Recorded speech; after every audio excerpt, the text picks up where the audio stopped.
Oh, yeah. Oh, yeah, yeah. It's good to have life. It's good to feel icy in a moment of time. As I sat around trees and be lifted of life. The majesty of Haile Selassie, the person to all I prescribe.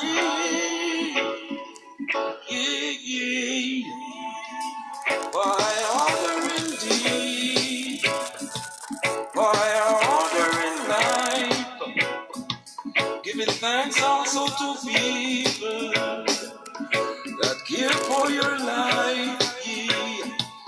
It's what everyone needs. Bad and good alike, as changing of fortunes, days make them alive. Good morning, good morning. Good morning, that's the sounds of midnight. It's called a higher order. It's good to have life today. February the 19th, 2016. This is your Inner City Wake Up Call. I'm your host, Dawud El-Amin, coming out to you out of the port city of Wilmington, North Carolina. 365 days a year. 365 days a year. Boy, yesterday's show, I don't know how I got it on, how I pulled it off, but we put something together for you. I hope you got it. I hope you read the chapter yesterday and dealt with that and saw the confusion we had in it, but we got it. It's funny. The chapter yesterday was Don't Be Angry, and I woke up madder than a pit bull. Things that happen and take place. Hey, you know, I said it on the page yesterday. I don't know where I'm going today. When somebody show you your true color, just put it in a box of crayons. Let it go. When you find out what the person's true color is, just put it. You got a box of crayons. There's 64 in there. Put it in the box of crayons and put it away. Just make sure you don't pull that shade out again. That's all. 6 other crayons. Go to the other shades of crayon, and you can take a couple of shades and blend together and make that shade that you think you're missing. Nah, just put some shades together, cover it up, patch it up, but put it back in the box. You know, and if I can't stand a broken crayon. You ever colored and the crayon was broken? I usually get rid of it. You know, remember those? I don't know if y'all remember. This, you're too young. 64 boxes of crayons, the big box here. When you break a crayon out of there, I don't use that color no more anyway. I hate the nub part. You know, the nub part of your crayon. Yeah, check out the pages today on the No Covers. There's an ad we're going to put up, and I'm going to pull it up right now to make sure I get it. There's an ad going on, Support the Port. I'm going to announce it because Brother Sincere, Messiah, asked me to support it. And I'm trying not to be biased with people because, you know, we have the directory, and if you want your stuff posted, I don't mind posting it. But if you don't want it posted, just say you don't and tell people you don't, because I hate to get inboxes, why we not supporting this, why we not supporting this if it's black oriented. Well, a lot of people don't want, for some reason, their stuff posted. But Sincere wanted this out here, and I'm hoping it's not because it's at DC Virgo Middle School, but February the 27th, 11 to 5. So my understanding from the flyer is that we're collecting books right now during the month of Black History. Support the Port is an organization. It is a nonprofit. It is a nonprofit 501c3. Coast 97.3, Wilmington Journal, Coastal Kicks, main attraction, Hair Studio, Mo Styles Barber, New Covenant Holiness Church, Community Boys and Girls Club, Lincoln Incorporated, we up there, UNCW, African American Culture Center, and Williston High School. Those are your drop-off points for the books. And if I understand is the child comes out and read a book to their barber or beautician during that day, they would get their hair and their hair done. It's February the 27th. I'm taking this on a Saturday, 11 a.m. to 5 p.m. So let's support the Port. That's what it's called, Support the Port Foundation. So back to 43 days. We're going to day 17. And this may be a little extended today. I'm going to see how far we go. And if I have to cut, I think I keep them 50 in increments. So if it cuts off on the air, you can come back and pick up the rest part on YouTube. But this one is an assignment today. And some things have been happening on conversation with people. It's time right into this book. It's called Day 17, The Assignment. I have to ask you that spiritual question. Can you afford to not know him? Seriously. I hear so many of our young people, they saying they don't need religion. They got God. Believe me, and I understand where you're coming from. I had my own frustration with organized religion at times. But really, I thoroughly listened to Jesus' Pieces by the Game, and I truly enjoyed it. And I asked myself, is this the type of service that our next generation is putting grandma's faith in? Is this really the type of service that they're putting in? So you think you don't need to pray? So the question I ask, can you really afford not to? Can you really take the chance not to get to know him? If today was your day to record your life record and it got called in, what would it look like? Have you gained enough credit to escape his wrath? Do your deeds outweigh your bad deeds? Just a thought. I'm going to stop preaching for now because that's not my assignment. Seriously, there's so much out there these days. I question what I believe, but I get up daily and ask him because I cannot afford not to know him.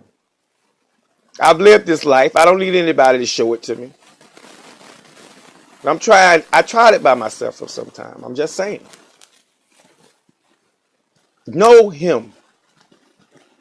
Don't put grandmama's faith in an empty bag. There's much more to this chapter. I'm going to stop there because this is a Quran. It's Friday. This is day for Juma for the Muslims, so it's going into the weekend. This is the Bible. When we can start to discard these books as a people, I'm talking about black folks right now. There's no covers, but it's a black-oriented station. It's a black-oriented mission. It's a black-first mission. And I'm not a racist, but when we can, as black people, start to discard those books, we can sit them around, we can lay them anywhere, we can just, when we get there, that's never been us as a people, our history. And a lot of folks may say, well, that's what got us in the place we're in. But it's never been us to discard. We've always had to search for him to try to find a connection. And when we can start breaking that connection as if it doesn't exist, then we're in trouble. I say that because I've gotten in trouble. But I really feel that as a people, we're beginning to water down consciousness. And I'm going to try to tie consciousness into religion because, and I really don't care who's turned off. Again, I pay for this airtime. My father used to quote a scripture to me, Matthew 24:14. This good news of the kingdom must preach in all the inhabited nations for a witness to all the nations, and then the end will come. That the end will come after this news would be preached. That there is news that there is a God that exists. So sometimes in my delivery of a message, I get preachy or loud or passionate. It's because I come from a line of preachers. My granddaddy was a minister. My daddy was a minister. I come from that line. So you're going to intertwine what you know. So as I look at religion, it's intertwined in my life, whether I want to push it out or not. And if you can accept that, fine. If you're not, you can change the channel. There are several other people you can go listen to. Is that being cocky, abrasive? No. That's just who I am and who you should be also. Like I said this morning, a box of crayons. If a person shows you their true color and it ain't a color you want to deal with, put it back in the box and get another color. It's not being abrasive. It's just that we just ain't on this. We're not on the same sheet of music. It's not going. This situation is not going to work itself out. So there's no use me putting time in trying to figure it out. Move on to the next shade. So when I see, and I'm not going to go to the Beyonce, but when I see the watering down of consciousness, when we went on a rampage on a concert at Super Bowl because folks came out against it on the conscious side. But I remember Tommy Smith, when they raised their fist up at the Olympics, they put everything they had on the line on the consciousness. What I ask today is some of these artists that are coming out with the Black Lives Matter and conscious, are they willing to put it on the line, or are they willing to put it on the line for 30 seconds or 30 minutes and then come back with the same foolishness that we've had before?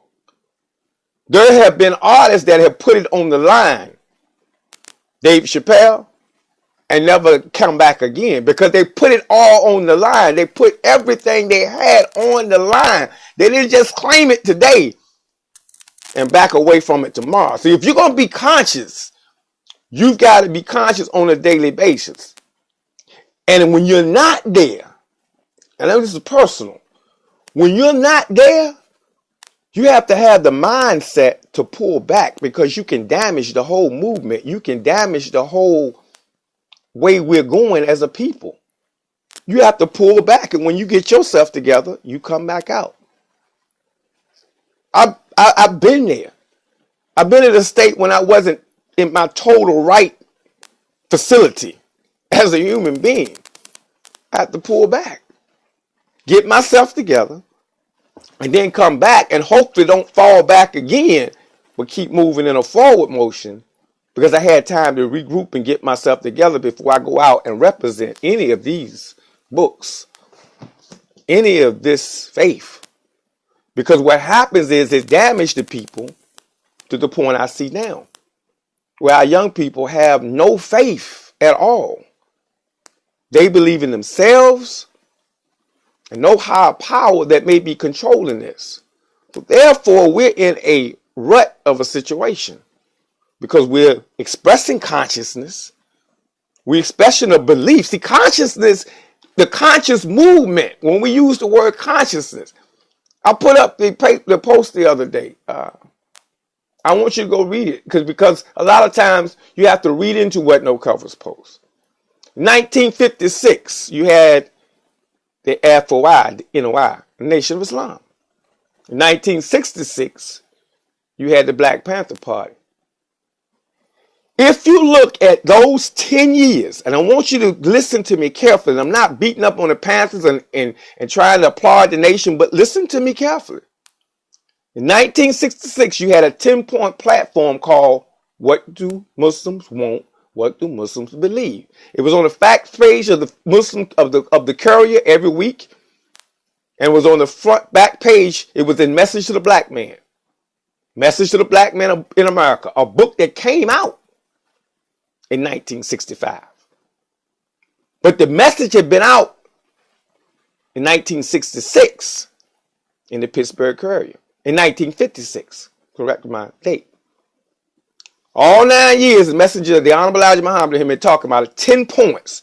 What we want. They were freedom, justice, equality, land, prison reform, end the police brutality, employment, tax exempt, exempt from taxes, education, and black power.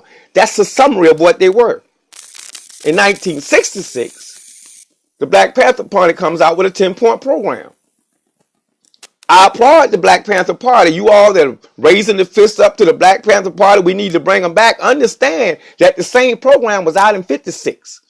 Freedom, jobs, black power, housing, education, military exemption, end the police brutality, prison reform, fair trials, and land. This was the 10-point program of the Panther Party. But what happened in the 6 years or the 10 years between the two platforms? The two platforms, the death of Malcolm. And what happened? We began to feel that one platform was strict. And we wanted to participate in the conscious movement, but we didn't want to deal with, and you all that's going off the air, you can continue this on YouTube. We didn't want to